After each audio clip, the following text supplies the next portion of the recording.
Hey, what's good, everyone? It's your boy, Matt Diazable, coming at you with some new album reviews. This one's a little late, but like always, late is better than never. Today, I am checking out the last album from Sum 41 called Heaven X Hell. Tears. If you don't know who Sum 41 are, they are a Canadian pop punk band that's been around since the late 1990s to early 2000s. They've had about a good, I think, 8 albums out in their whole career. Their first debut album, All Killer No Filler, had a lot of big hits on it with the songs Fat Lip and In Too Deep. And they had some other albums called, I think, Chuck and Underclass Hero throughout their career, and some other albums that I'm not too familiar with because I was never the biggest Sum 41 fan.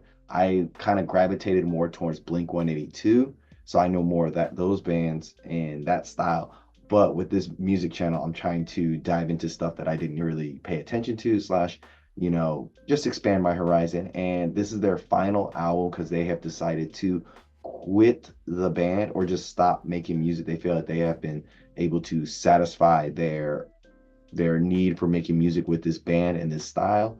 And mad respects to the guys in the band who can say, "Hey, we did enough. We did." They're ending on their own terms. So kudos to them on that. And gotta say, not too bad of a album to end on, I think. So let's get into this review. The bridge to heaven and hell is finally open with this final album from Sum 41. And in a weird way, even though I haven't listened to majority of their albums, I've listened to a lot of their songs throughout the career. And I gotta say, I feel like this album really does a good job of I guess capturing their whole discography and style of playing whether it's like pop punk or more metal based punk. They seem to hit a lot of good marks with this album. The album is 20 tracks long, and you can tell it's obviously going to be split into two sides, an A side, a B side, Heaven and Hell, pop punk, more metal style. And I think they do a really good job of balancing out those two styles on this record. On the Heaven side of the album, you get more fast tempo punk style drums, a little bit more quick and charming guitar riffs, and a lot of catchy choruses and singing parts, specifically on the songs Waiting on a Twist of Fate, Landmines, and Not Quite Myself. They all have like a catchy quality to them that makes you want to sing along and just like be really happy and positive, it feels like. So I want to play a clip of Landmines so you can get a sense of that feeling of the classic Sum 41-ness that they're doing here. Without you, is that so wrong? I can't help but walk through your landmines. I'm bleeding, and all I need is a sign. I'm out here, and I've been waiting so long. Sounds like classic Sum 41, I think. The Hell side of the album, you're getting more of that metal style that Sum 41 has done before, with some really gritty style vocals, heavy tuned riffs, lots of guitar solos, and bass tuning that is really low and gritty, I think, particularly on the songs Rise Up, Over the Edge, and It's All Me. All these songs have a really heaviness to it that kind of reminds you of like Chuck era Sum 41. So I think it's a good balance between their old style and the new styles they've done throughout their career. And I want to play a clip of Rise Up so you can get a sense of that heaviness that they're putting here.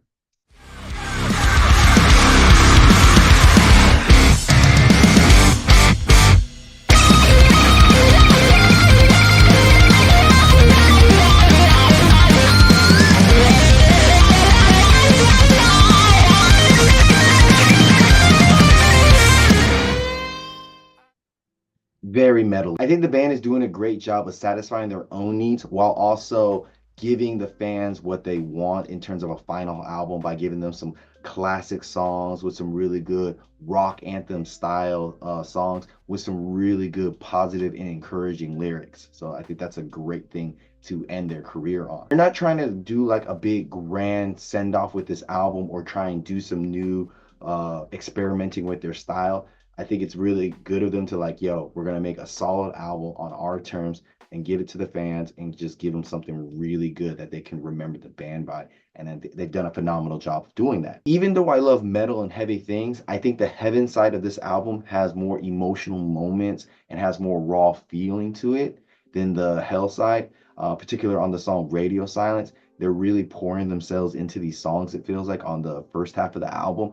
Like, this is the last hurrah for the band, for the fans. We're doing it for y'all. While, the Hell side seems a little bit more fun and like, yo, let's go a little bit crazy and just have some fun in the back end. But the first half of the album definitely has a lot more emotional elements to it.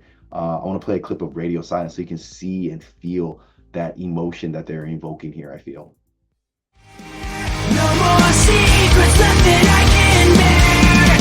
Light up the air, show me you care. 'Cause I'm calling out to you again, but you're not there.